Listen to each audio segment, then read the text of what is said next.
Señor Jesús, oh Señor Jesús, te damos gracias, Señor, por otra tarde más que nos regala, Señor.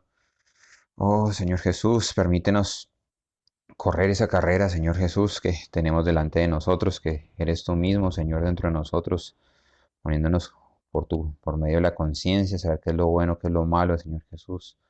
Por eso sabemos que tú pusiste, Señor, toda la ley dentro de nosotros, para que cada vez que encontremos que nos estamos desviando del camino, tú nos recoges, Señor Jesús, por medio de tu palabra, Señor, y nos sacas, Señor, para la buena tierra, Señor. Oh, Señor Jesús, ayúdanos, Señor, a correr, Señor, esa carrera cristiana y para que podamos obtener ese premio, Señor, que tú tienes para todos nosotros, Señor Jesús. Gracias, Señor, te damos en esta tarde. Amén, mis hermanos, Jesús es el Señor. Tenemos como título el día de hoy, correr de tal manera que obtengamos el premio. Vamos a leer 1 Corintios 9:24 que nos dice, ¿no sabéis que los que corren en el estadio todos a la vez corren, pero uno solo se lleva el premio? Corred de tal manera que lo obtengáis. O sea, ¿qué es lo que nos está diciendo acá? Que estamos es la carrera del cristiano, ¿sí? Pero todos corremos, pero solo uno nos vamos a llevar el premio. ¿Cuál es el que nos vamos a llevar el premio? Solamente los cristianos vencedores. Entonces vemos que vamos a leer 1 Corintios 6:9. Dice, ¿no sabéis que los injustos no heredarán el reino de Dios? No os desviéis, ni los fornicarios, ni los idólatras, ni los adúlteros, ni los afeminados, ni los homosexuales. Aquí nos está mostrando algo muy claro. Dice, no sabéis que los injustos, ¿quiénes son los injustos? Todos los que no hacen la voluntad del Padre, ¿sí?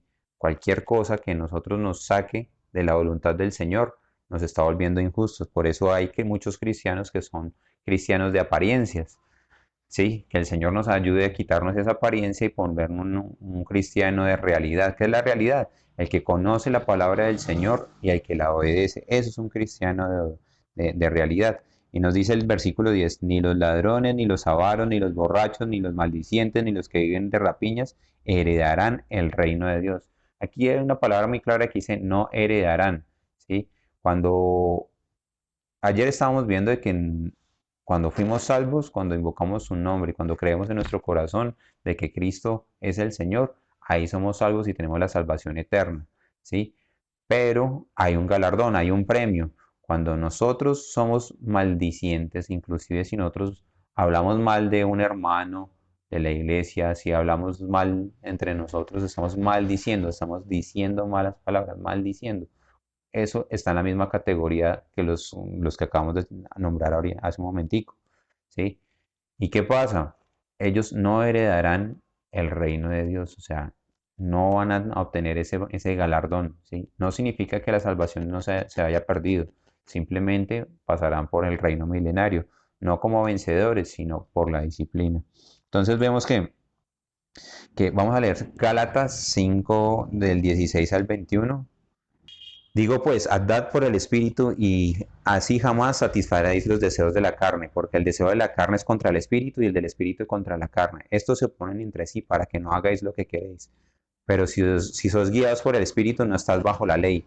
Y manifiestas son las obras de la carne, que son fornicación, inmundicia, lascivia, idolatría, hechicerías, enemistades, contiendas, celos, disensiones, divisiones, sectas, envidias, borracheras, orgías y cosas semejantes a estas, acerca de las cuales os prevengo, como ya los he dicho antes, que los que practican tales cosas no heredarán el reino de Dios. Entonces vemos que tenemos que alejarnos de todas estas cosas que no son, que nos pueden quitar ese galardón. Por eso estamos corriendo la carrera, para ganar ese premio, ¿sí? Para que podamos estar con el Señor en ese reino milenario. Ahora bien, ¿cuál es la meta? Como dijo el apóstol Pablo en 2 Timoteo 4:7, dice, he acabado la carrera, ¿sí? He guardado la fe, ¿sí? Ahora el Señor tiene una corona que le da la corona de justicia que nos tiene guardada para cada uno de nosotros, que es ese galardón. Vamos a leer 1 Corintios 10, 1 y 2. Dice, porque no quiero, hermanos, que ignoréis que todos nuestros padres estuvieron bajo la nube y todos pasaron el mar, y todos con Moisés fueron bautizados en la nube y en el mar. ¿Qué quiere decir esto, hermano? Cuando nosotros nos vamos al Antiguo Testamento, el apóstol Pablo nos está haciendo como referencia el Antiguo Testamento en este episodio. ¿Por qué? Porque Israel era esclavo de Egipto, ¿sí? Y como esclavo, ellos ¿qué hicieron? Clamaron al Señor. Después de 80 años, después de que clamaron, el Señor levantó a Moisés. Cuando levantó a Moisés, ¿qué pasó? Ellos fueron liberados.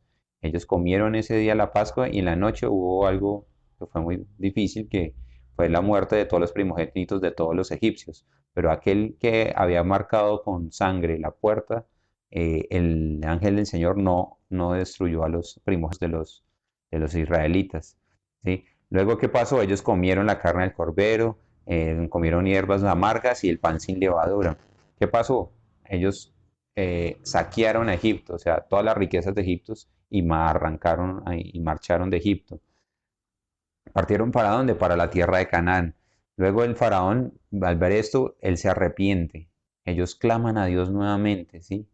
¿Y qué pasó? Cuando ellos llegaron al Mar Rojo, por medio de que ellos clamaron al Señor, el Señor abre las aguas y pasaron por tierra seca, ¿sí? Mientras que eso pasaba, que estaba el agua alrededor de ellos. ¿Sí? ¿A dónde se fueron? Pasaron al desierto, al monte del Sinaí, ¿sí? ¿Qué pasó ahí? El Señor se les apareció y les dio su palabra, les dio los 10 mandamientos. ¿Quién se los dio? A Moisés y a todo el pueblo de Israel, ¿sí? Y vio que el reino de Dios sería establecido en ese momento y Dios tendría una expresión aquí en la tierra, que en este caso fue el pueblo de Israel. Lo mismo pasa con nosotros. Nosotros antes estamos muertos en delitos y pecados. Cuando estábamos muertos en delitos y pecados, ¿qué pasó? Éramos esclavos del pecado. Entonces, ¿qué pasó? ¿Qué hicimos? Invocamos su nombre. Señor, si tú estás aquí, sácame de esta condición. Claro, el Señor llegó y nos sacó cuando creímos en el Señor. Luego comimos la Pascua. Eso lo podemos ver en 1 Corintios 5:7 que dice,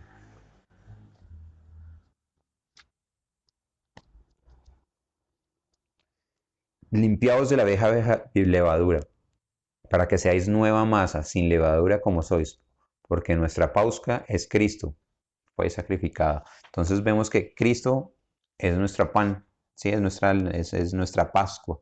¿Sí? Luego, ¿qué pasó cuando él se sacrifica por nosotros?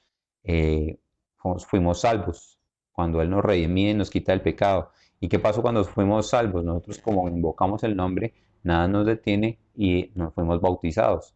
Así como el pueblo de Israel fue bautizado pasando por el Mar Rojo. ¿Sí? ¿Qué pasó? Ahora recibimos la palabra del Señor. ¿Dónde está la palabra del Señor? En la iglesia.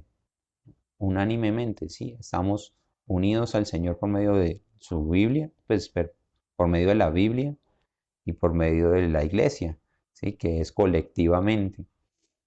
El deseo de Dios es corporativamente que todos entremos a la buena tierra, ¿sí? Que es Cristo. Cristo es todo inclusive. Cristo es la buena tierra. Cuando nosotros creemos, nos bautizamos y andamos conforme a su palabra, Cristo nos sostiene de la buena tierra. Eso es lo que nos está mostrando aquí en estos versículos. Por eso vemos que en Éxodo 13:21, vamos a leerlo,